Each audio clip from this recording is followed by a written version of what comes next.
A very common function in Excel is the if function. You have some ifs, also count ifs. That means that it will be executed if something happens. If this cell is equal or above a number, then I want something to happen. You have the same concept when you create your macro. You even have different variations of different if functions. I will go through the three most common ones, and they are if, then, else, ElseIf, and select case. The if, then, else statement means that if a criteria is met, then something will happen.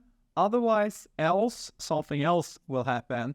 And then you need to make sure that you close the if statement in the end. For example, we use a variable to set the age as a number, and the age is equal to 18. If the age is above or equal to 18, then you're eligible to vote, else you're not eligible to vote. If we run the macro, you will get up the message box that you're eligible to vote because you're 18, and that's above or equal to 18. Then you have the ElseIf if you want to test multiple conditions. You go from the top to the bottom and you first test one, ElseIf, then you test the next one, ElseIf, then you test the third one, and so on, how many times you want, and then in the end you close it with end if. For example, here the score is 75. If the score is above or equal to 19, then you get a message box. Else, if it's 80, then you get a message box, and so on. And in the end, you can choose to